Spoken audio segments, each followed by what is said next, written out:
I turned 73 last December, though most mornings I feel older only in my knees, but that comes later. Nowhere else.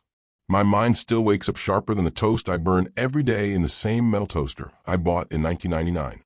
I live alone now, 3 bedrooms, 2 baths, a porch that creaks in the winter like it's complaining. My wife, Helen, passed 9 years ago. Since then, I've gotten used to the sound of silence. And strangely, I've come to like it. Most of my days follow a routine. I get up at 6:10 a.m. sharp. I warm the kettle, an old aluminum one from Sears, until it whistles like a train arriving in a station. I drink cheap coffee, the kind Helen used to scold me for buying. I read whatever mail I have, if any. Then I take my blood pressure doctor's orders and decide whether today is the day I'll finally clean out the shed. It never is. My daughter, Linda, doesn't approve of my routine. She says it's old-fashioned, which I suspect is her polite way of calling me stubborn. She visits more often than she used to, twice a week now, always unannounced, always with a tote bag full of snacks I didn't ask for.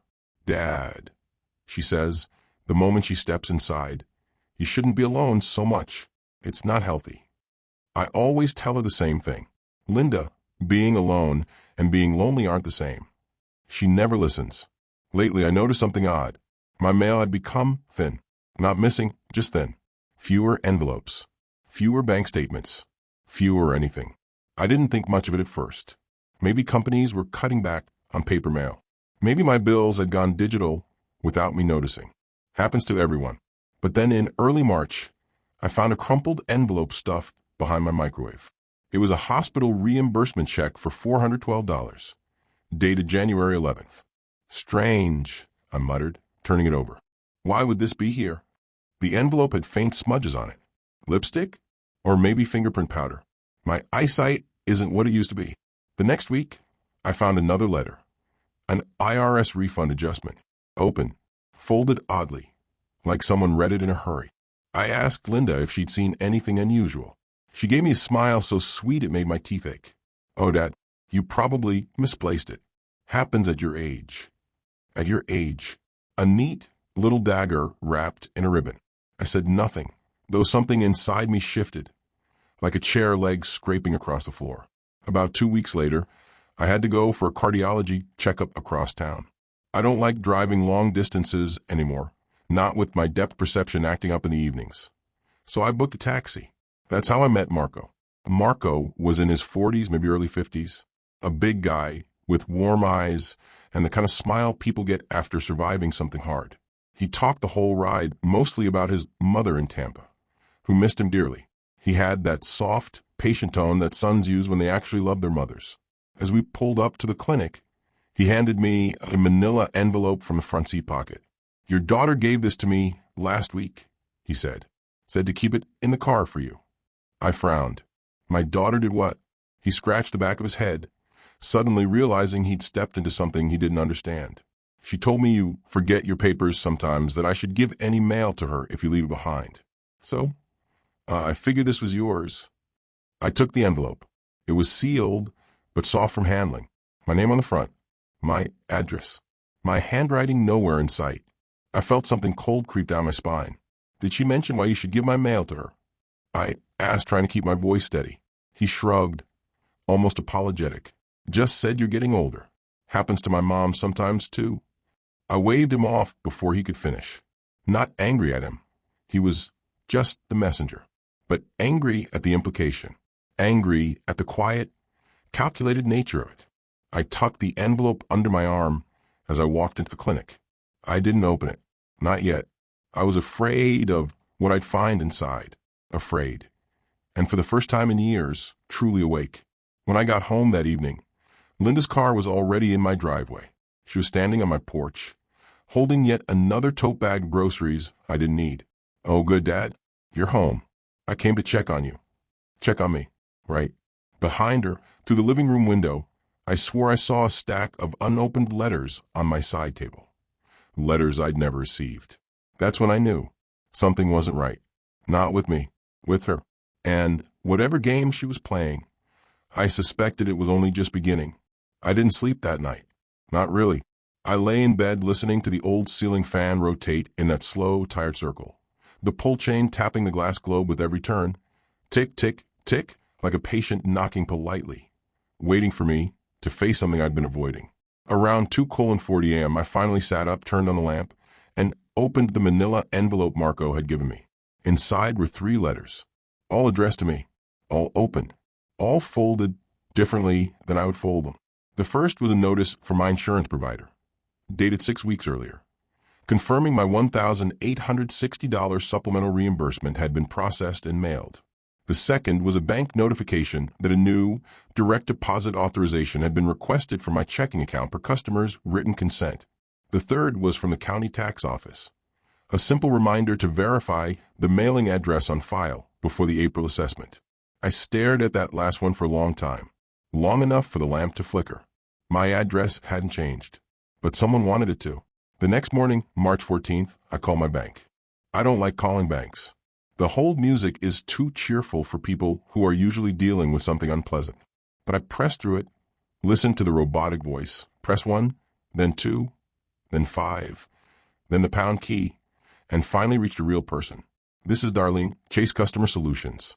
How can I help you today? This is Robert Hill, I said. Account ending in 2073.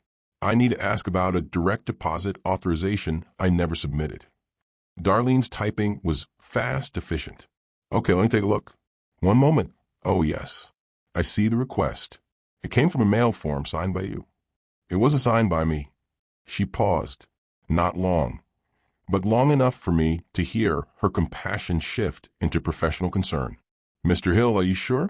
I closed my eyes. I'm 80% sure. A soft chuckle escaped her before she caught herself. That's enough certainty for me to flag it. We'll freeze the request until we verify. Good, I said. Can you tell me where that form was mailed from?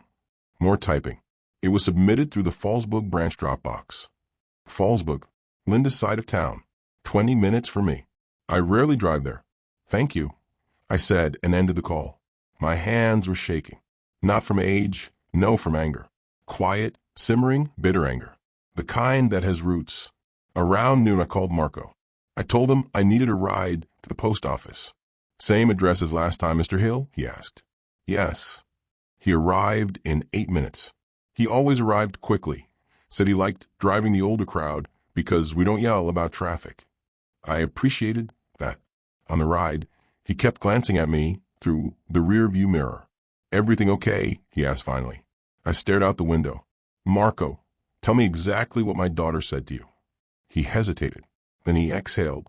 She said you forget your mail sometimes, and that she should hold onto anything important. She gave me maybe 3 envelopes, maybe 4. 4 for pieces of my mail handled, redirected, controlled without me knowing. Did she ever say I wasn't supposed to get them? I asked. Marco bit his lip. Not directly, but once she told me. If he asks, just say you didn't see anything. She laughed when she said it, but it didn't feel like a joke. There, that coldness again. The same coldness I had felt on my porch. The same coldness in that opened IRS letter. We pulled up to the post office. Before I stepped out, Marco leaned over. If you want, Mr. Hill, I can keep an eye out. If anyone else tries to reroute your mail. Taxi drivers see everything. His loyalty surprised me. People like him. People who work with their hands and their car engines and their tired bones. They recognize exploitation when they see it. I nodded. Thank you, Marco. Inside the post office, I waited in line behind a woman arguing about the price of stamps. When it was finally my turn, I approached a clerk, a young woman with purple nails tapping impatiently on the counter. I need to check if a forwarding request has been filed on my address, I said. She asked for my ID, typed for a while, then frowned. Well, that's strange. My stomach tightened. What is?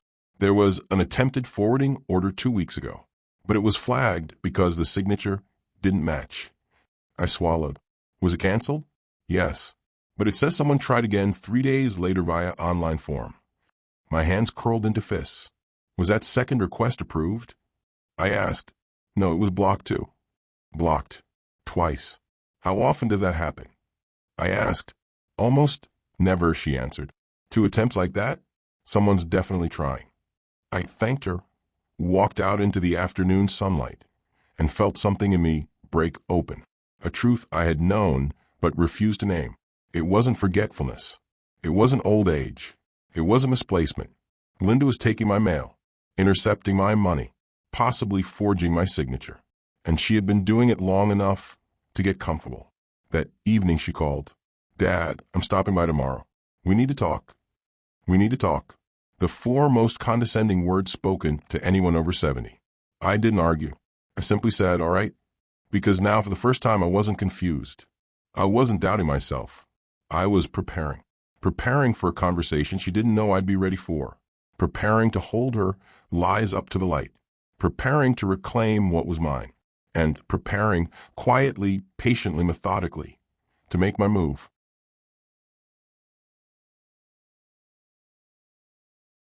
The morning Linda was supposed to stop by. I woke earlier than usual. 5:32 a.m. Not from nerves. No, nerves are for people who still believe everything can be saved. I woke from clarity. The kind that settles into your ribs when you finally admit something painful. Your own child has been stealing from you. I made coffee. Extra strong, 2 scoops instead of 1. The kettle whistled sharply, almost triumphant. I sat at the kitchen table with my old yellow legal pad and began writing down every strange detail from the last 2 months. Missing envelopes IRS notice found behind the microwave insurance check, delayed bank change request from Fallsburg Marco's comment about giving envelopes to her 2 blocked forwarding attempts. I wrote it all in capital letters, the way I used to draft construction reports 30 years ago. Facts steady the mind. By 8:10 a.m., I had 3 pages of notes. And 1 question at the top. How much did she take? I didn't have the answer yet, but I intended to find out. Around 9:30, I called the bank again. This time, I asked for an appointment. "Is this about the unauthorized deposit changes, Mr. Hill?" the manager, Victor Sandoval, asked. "Yes," I said, "but it might be bigger than that." He paused. "How big?" I glanced at my notes. "At least a few thousand, possibly more."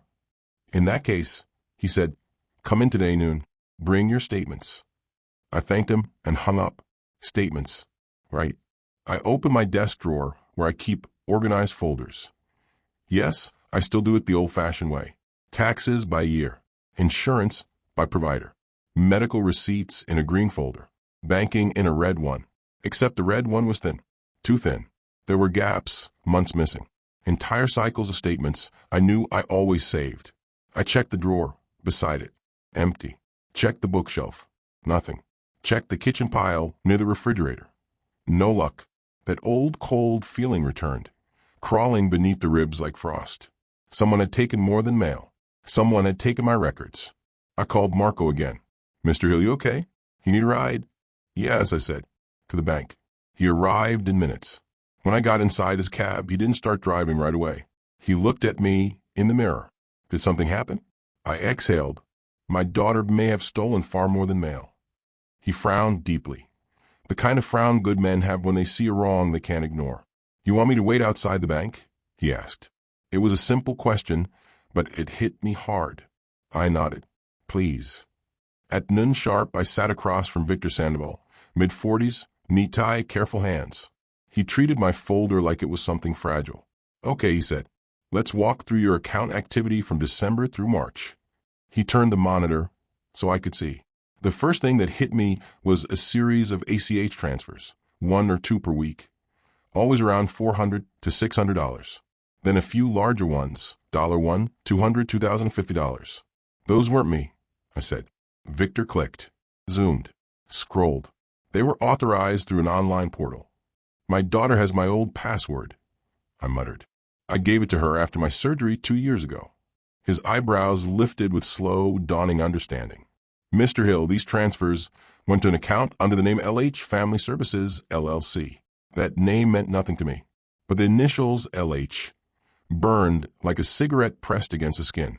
I swallowed, checked the registration. He typed, waited, then read aloud. Entity owner, Linda Harper. Listed purpose, caregiver support services. I laughed, a sharp, humorless sound that startled even me.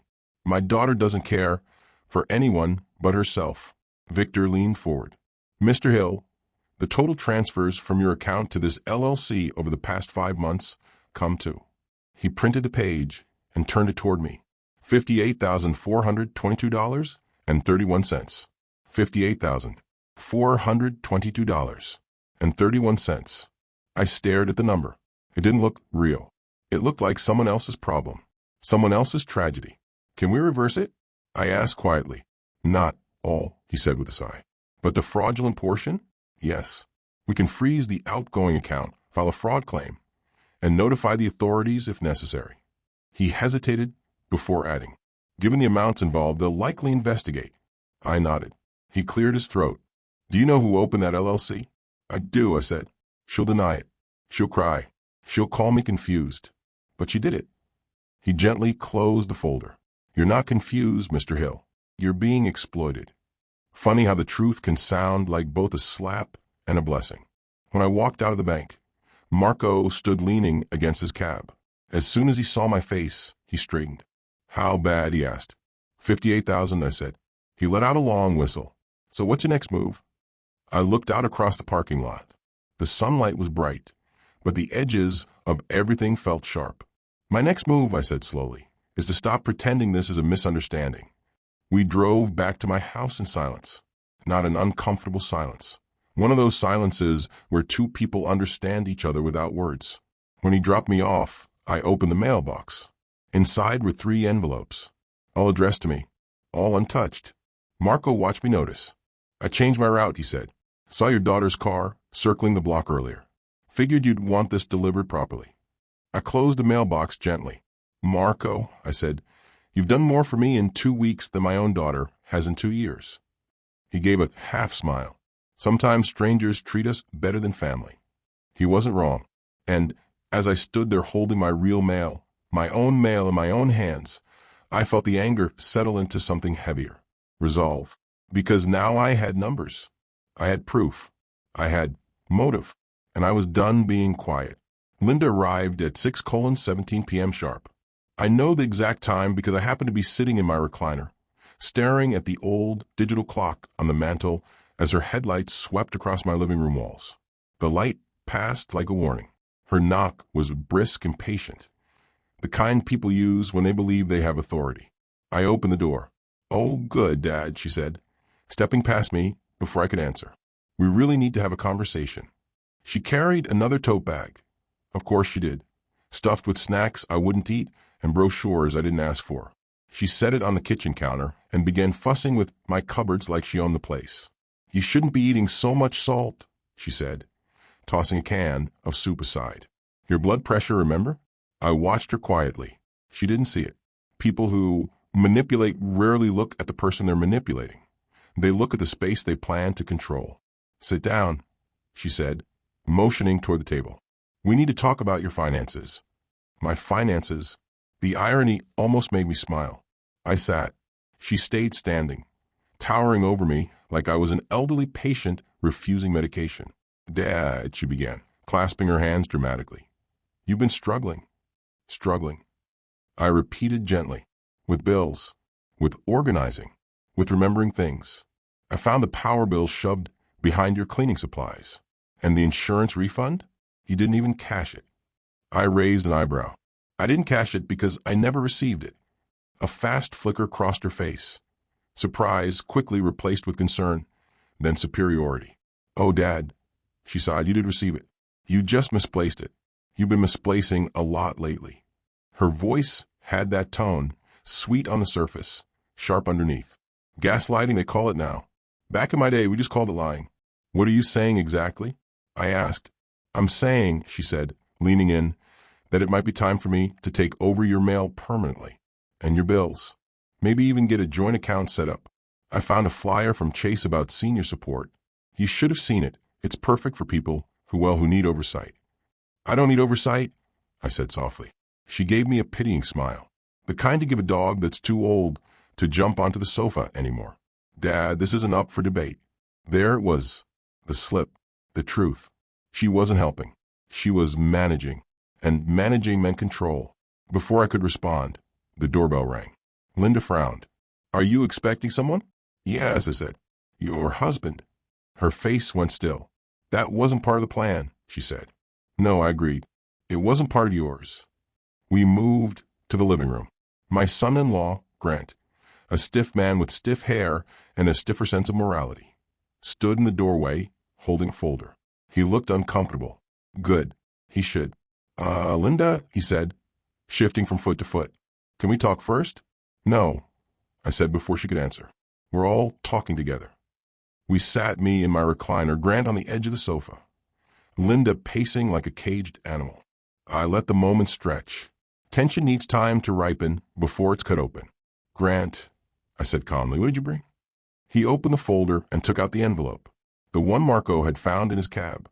The one addressed to me, open, folded, and placed in Linda's purse before she carelessly dropped it under the seat. I looked at Linda. She froze. What is that? She asked weakly. You tell me, Grant said, his voice quiet but firm. I found it in your coat pocket on Monday. Why are you opening his mail? I don't know what you're talking about, she stammered. That's crazy. I leaned back, watching her scramble. For the first time, she wasn't in control. Linda, I said, please explain. She opened her mouth, closed it, opened it again. It must have fallen out of one of your drawers when I was cleaning. Maybe I grabbed it by accident. That letter was in my taxi, came a voice from the hallway. All three of us turned. Marco stood there, hat in hand, shoulders broad and unbending, his presence filling the room like a quiet storm. I hadn't planned to call him in. He'd asked earlier if I wanted him to wait in the car. I said yes. He apparently decided waiting meant protecting. Your daughter gave that envelope to me, he said calmly, and told me to hand any mail to her before showing it to you. Didn't sound right, so I brought this one back. Linda's face drained of color. You're a taxi driver. You misunderstood. Marco smiled a slow, sad smile. No, ma'am. I understood just fine.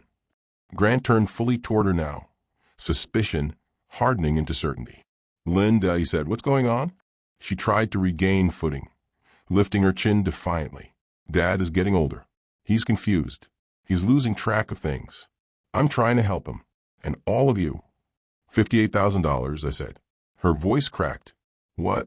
You took, I said evenly, $58,000 for $122.31. Through an LLC. Through unauthorized transfers. Through mail you intercepted. She staggered back a step, as if I had struck her. That's not, no, Dad, you're mistaken. Grant whispered, Jesus, Linda.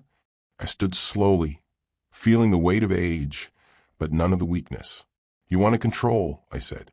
You wanted access. You wanted my money. And you planned to get it by making me look incompetent. Her mask shattered. In its place was something raw, ugly, and real. You don't need that money, she shouted. You live alone, you barely spend anything. You don't go anywhere. What difference does it make? I have a family. We have bills. You should be helping us. There it was. The true motive. Not care. Not concern. Entitlement. I helped you plenty, I said quietly. I paid for your college, your first car, your first house deposit. I helped you when you were drowning in credit card debt. And you repay that by stealing from me. She said nothing, just swallowed hard, breathing in short, panic bursts. Grant couldn't even look at her.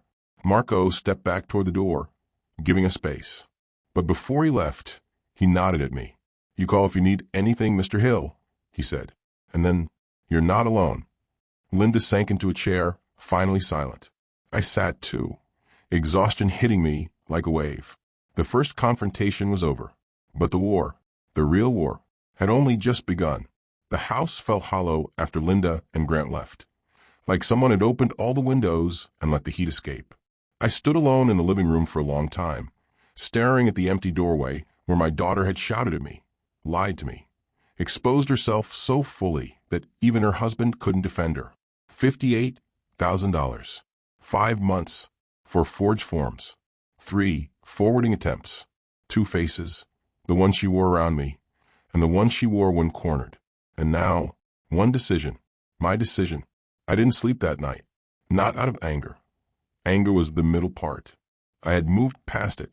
What kept me awake was calculation. When you work in construction for 40 years, you learn to see a building's weak points. Money is no different. Paper trails have their own beams and support systems.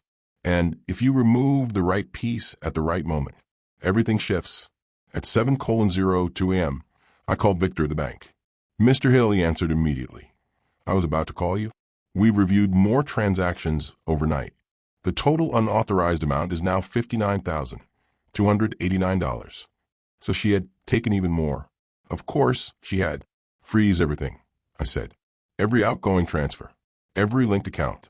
Especially the LLC. Yes, sir. Already done. And I added start the fraud claim. File the report. And make sure the notes say I'm competent, alert, and initiating action myself. He hesitated. Of course. But you understand what will happen next. Yeah, they said. Investigators. IRS. Possibly criminal charges. Victor sighed. Given a pattern, yes. Good, I said, because now the roof beam was removed, and the weight of her own decisions would start coming down.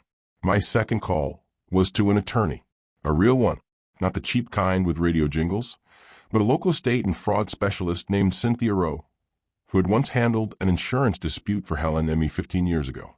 I explained the situation. Interception of federal mail, she repeated, voice calm but sharp. Forgery of financial authorization. Fraudulent withdrawals. Elder exploitation, potentially. The last phrase hit like a punch. I'm not helpless, I said. I didn't say you were, she replied. But she's treating you as if you are. And that changes the legal landscape. Will she go to jail? I asked. That depends. How far do you want to take this? I didn't answer immediately. Let's start with protecting you, Cynthia continued. First, we file an affidavit stating your daughter no longer has access or rights to your accounts, mail, or decision-making. Second, we change your mailing address immediately. Third, we set up a new P.O. box with restricted access.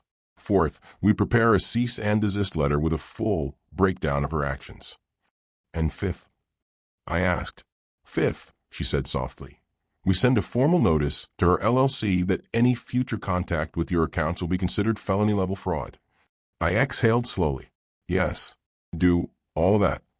And one more thing, she added. Do you want to modify your will? There it was, a question that landed with the weight of an entire lifetime. Yes, I said. We'll talk about that after the dust settles. Understood, she said. Then came the next step. The post office. Marco insisted on driving me. No charge, he said. Considered moral support. At the counter, I requested a new P.O. box with restricted delivery. ID required, no third-party pickup, no mailing address visible on public registry. The clerk helped me fill out forms. She didn't ask why. She didn't need to. Her eyes softened as she scanned the documents. People think seniors are easy targets, she murmured. Glad you're handling it. Marco waited by the exit, arms folded protectively. If I'd had a son, I would have wanted him to look like that. Solid, loyal, quietly strong. When we got back in the cab, he asked carefully, What happens now? I looked at the stack of papers in my hand, fraud claim receipts, P.O. box keys, attorney instructions. Now, I said, I take away her access. All of it. And after that, I said, she faces the consequences. Marco nodded slowly, respectfully, without judgment. Good, he said. You deserve better. Funny thing, simple words from the right person can hold more truth than a lifetime of speeches from the wrong one. The final preparations took 2 more days. I closed the compromised checking account and opened a new one that I changed every password, every PIN, every security question, that I filed a complaint with the postal inspector for mail tampering, that I sent Cynthia every document, every envelope, every printout, every note from the bank, that I placed freezes on credit reports. And then I waited, because part 2 of my move was not mine to initiate. It was hers. All my pieces were in place. All the wrongs were documented. All the agencies were alerted. Now I needed Linda to make one more mistake. Just one. She did. Sooner than I expected. On Friday at 7:43 p.m. my landline rang. The old beige one screwed into the kitchen wall. The caller ID read, Fallsbrook Branch. I answered. Mr. Hill, Victor said, voice tense. Your daughter's here. Of course she was. The bank account was frozen. The transfers blocked. The LLC flagged. She must have come rushing in to fix things, to retrieve control before the whole structure collapsed.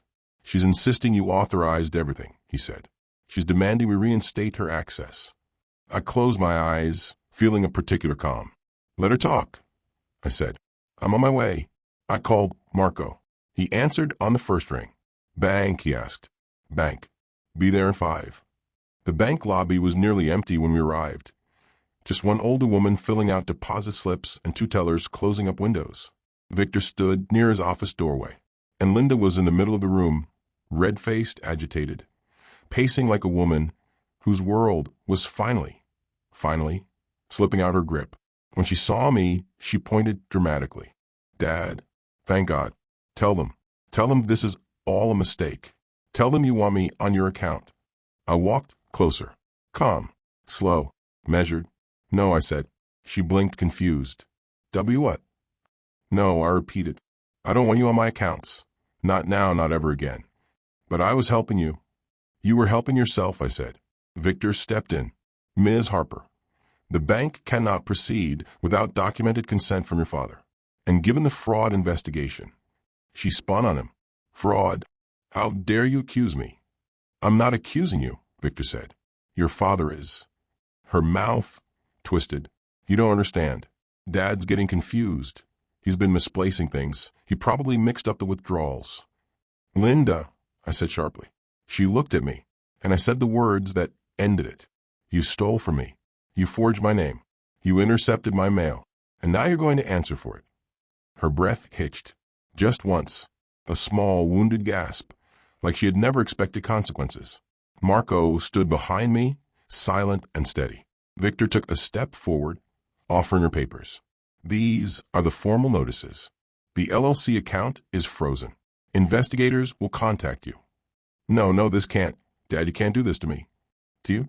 I repeated. Linda, this is what you did to yourself. She stared at me, eyes wide, then fled, out through the glass doors into the fading light. And just like that, she was gone. I stood there, feeling the weight lift. Not joy, no, not that. But justice. Real quiet justice. Marco touched my shoulder. You did the right thing, he said. I nodded. Because sometimes doing the right thing doesn't feel triumphant. Sometimes it just feels necessary. And this was necessary. The morning after Linda's meltdown at the bank felt strangely still. Not peaceful, no, not that. But still, like a pond after someone has thrown a stone into it. The ripples were still there, but the surface had begun to settle. I sat at the kitchen table with my coffee, watching sunlight crawl across the floorboards my wife once insisted we wax every spring. The house felt like itself again, quiet, orderly mine. For the first time in months, my mailbox wasn't a source of dread. I had a new P.O. box, a new bank account, a lawyer assembling a mountain of evidence, and a daughter who had finally hit a wall she had spent years building. But justice is rarely a single moment. More often it is a sequence. This was only the beginning. Around 10:30 a.m., my attorney called. Cynthia never wasted time. Mr. Hill, she said, there's been a development. The Postal Inspection Service accepted the complaint. Given the evidence, they're initiating a mail fraud investigation. I nodded even though she couldn't see it. Good. And the bank submitted its full report. They found additional irregularities going back 7 months. 7, meaning Linda had likely been testing the waters long before the first unauthorized transfer. A small envelope here, a misplaced bill there, building a structure of control piece by piece. What happens now? I asked. Well, she said, the investigators may contact you directly, and Ms. Harper will likely receive notices within the next 5 to 10 days. As her counsel hasn't contacted me, I assume she hasn't retained one. Of course, she hadn't. People like Linda believe consequences are other people's problems. Cynthia continued, your job now is simple. Stay consistent. Stick to documented facts. Don't speak to her without me present. Trust me, I said, I'm in no mood for heart-to-heart conversations. The truth was, I didn't trust myself not to shout if Linda called. Anger is a funny thing. Once it finally finds air, it wants to grow. I didn't want that. I wasn't trying to destroy her. I was trying to stop her. And those are not the same thing. 3 days passed quietly. I spent them doing normal things, watering my porch plants, reorganizing the closet, fixing the loose hinge on the basement door. Ordinary actions that felt like reclaiming territory. Marco stopped by twice, checking on me like a protective relative. You need groceries? He'd ask. No. You need to talk? No. All right then. I'll just drink soda on your porch. He never pushed. Just stay present. Funny how life sends the right people at the right time. Helen would have liked him. On the fourth day, the first letter arrived at my new P.O. box, a thick envelope with federal seals on it. Not addressed to Linda, to me. I held it for a moment, appreciating the simplicity of that fact. Inside were three things: confirmation of my updated mail protections, that a scheduled request for a phone interview with an investigator, that a copy of the formal notice sent to Linda. The language was measured, professional, but clear enough. Ms. Harper is informed she is a subject of inquiry regarding alleged interception, obstruction, and unauthorized diversion of Unit S.Mail. I folded the letter carefully. No anger, no joy, just a quiet knowledge that her actions were finally being seen by someone other than me. When I stepped out of the post office, Marco was waiting in the parking lot. He'd started showing up around the time he thought I checked my mail. You okay, Mr. Hill? He asked. I'm steady, I said. That's better than okay, he replied. The next turning point came from an unexpected place. Grant. At 8:12 that evening, my phone rang. Not the landline, my cell. Grant's name appeared on the screen. For a moment, I considered letting it go to voicemail, but something told me to answer. Hello. Mr. Hill, it's Grant. We need to talk. His voice sounded different. Not defensive, not hostile, just heavy. All right, I said. Go ahead. I moved out, he said quietly. I froze. What? After the scene at your house, and then at the bank. I confronted her. She lied again. Said you were manipulating everyone, that you were imagining things. And you didn't believe her, I said. No, because when she left the bank that night, she didn't come home until 2 a.m. and the first thing she did was check the mail. She was frantic, like she'd lost something important. She had control, her favorite commodity. Grant exhaled into the phone. Mr. Hill, she's not the person I married. And I'm sorry I didn't see what she was doing sooner.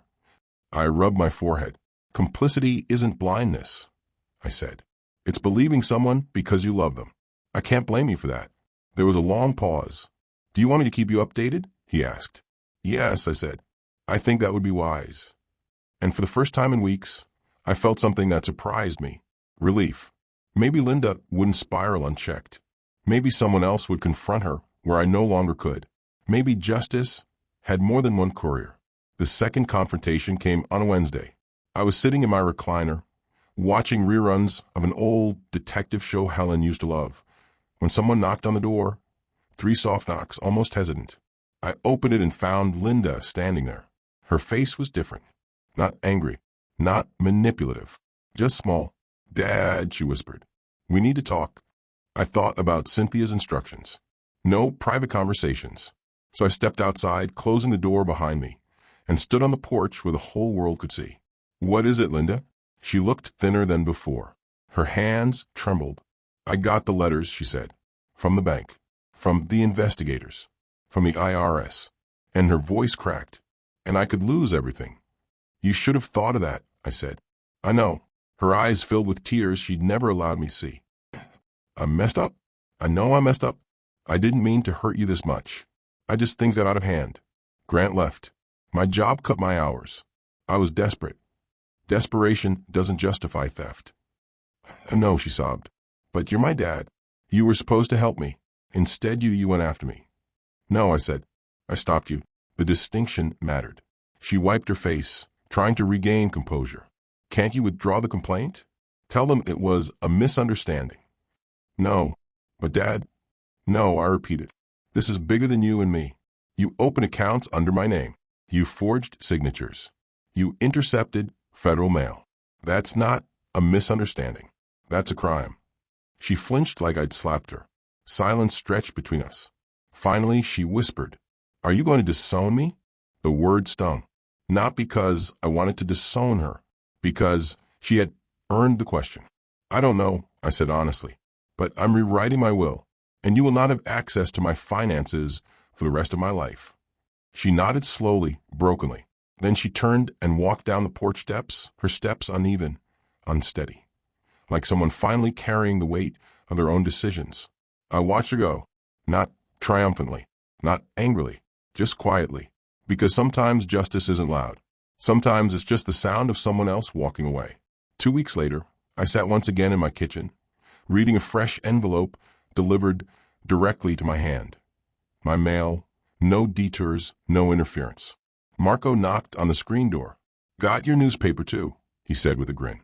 "Old habits." I smiled. "Stay a moment?" He stepped inside. We share coffee. Comfortable silence.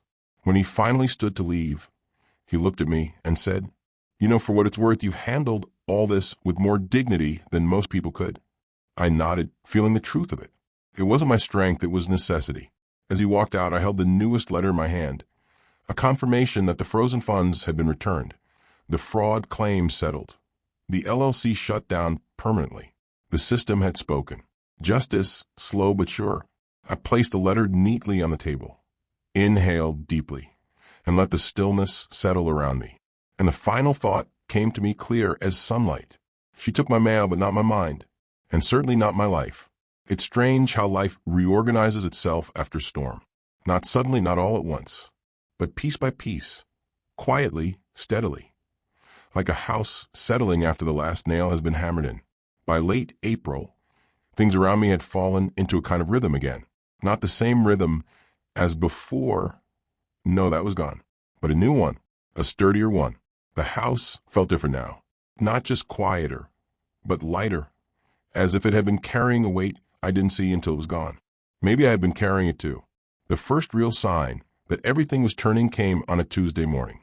I opened my P.O. box, my own protected locked box, and inside was a letter from the IRS. I unfolded it carefully. Case reviewed. Funds restored. Account discrepancies resolved. No liability attached to taxpayer. In plain English, I was cleared. Everything Linda tried to shift onto me had snapped back toward her.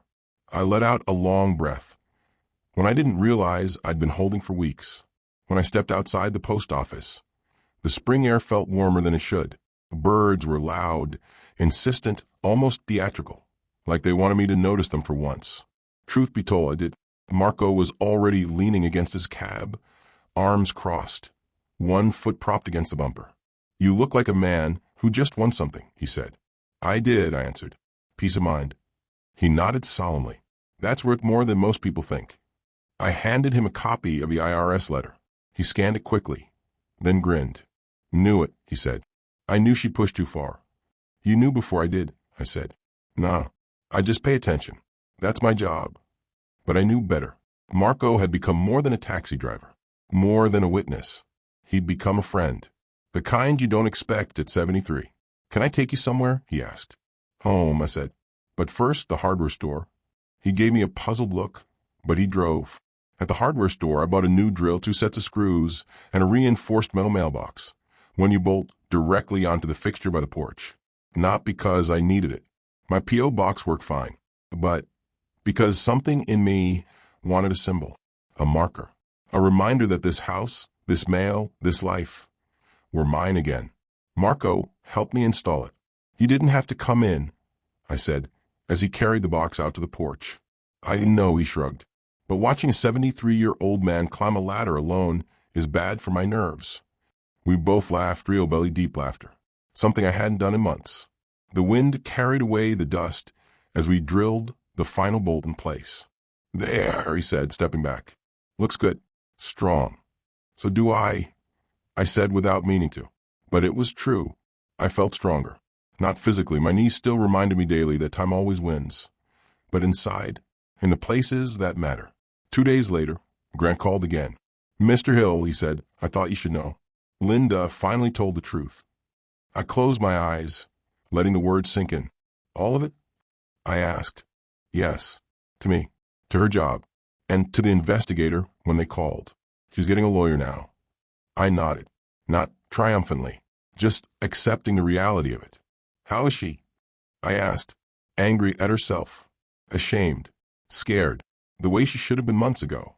There was silence on the line. Then Grant added, voice tight, "I'm sorry for all of it." You're not the one who stole from me, I said. But thank you. If she wants to reach out, he said carefully. Should I tell her not to? I considered that for a long moment. Tell her, I said finally, that I'll speak to her after the legal process ends. Not before. Understood, Grant said. And Mr. Hill, thank you for not giving up on her entirely. I almost laughed. Giving up? It wasn't about giving up. It was about boundaries. Real ones.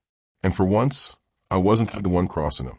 The days turned into weeks, and the house grew fuller in small ways. Not with people. No, that part hadn't changed. With life. The porch flowers bloomed early. The kettle whistled brighter. The radio finally found a station that didn't play commercials every 4 minutes. I even fixed the squeak in the hallway floorboard, not to erase the past, but to stop hearing echoes of arguments I didn't ask for. Most evenings I sat on that porch, reading the paper Marco would pick up for me during his routes. He'd swing by almost daily. Got your headlines, he'd shout from the street. Leave them on the chair. I'd shout back. Sometimes he stayed, sometimes not. But he was always around, a small miracle in a world full of disappointments. And then, about a month after everything settled, I received one more letter. Not from a bank, not from the IRS, not from an attorney, from Linda. It came to my P.O. box, properly addressed, properly sent. No manipulation, no detours, just a simple envelope with a familiar handwriting I hadn't seen in a long time. I waited until I got home to open it, sat at the kitchen table, took a slow breath. Inside was a single sheet. No excuses, no self-pity, just this. Dad, I don't expect forgiveness, but I want you to know I am taking responsibility. The investigators said you acted correctly. They were right. I'm sorry for the money. I'm sorry for the lies. I'm sorry for trying to make you small when you were never small. I hope one day we can speak again. Linda. I read twice, and the strangest thing happened. Not anger, not triumph. Just relief. Not because she apologized, but because she had finally spoken the truth. That evening, Marco stopped by as usual. Everything all right, Mr. Hill? He asked, seeing the letter on the table. Yes, I said quietly. Better than all right. He nodded. Good. You deserve that. I folded the letter neatly, placed it in my drawer not to forget, but to remember how far things had come. Marco stepped out onto the porch, gesturing toward the new mailbox. Strong piece of hardware, he said. Stronger than the old one, I replied. He nodded once, like its owner. I sat down beside him, the evening sun warm on my face. And for the first time in months, maybe years, I felt something settle fully inside me. Justice. Not loud, not vengeful, just right. I sipped my coffee, listening to the quiet hum of the neighborhood, and thought, she may have hidden my mail, but in the end, nothing she did stayed hidden. And the final truth, the one I had earned, I am still here, and I am still in control of my life.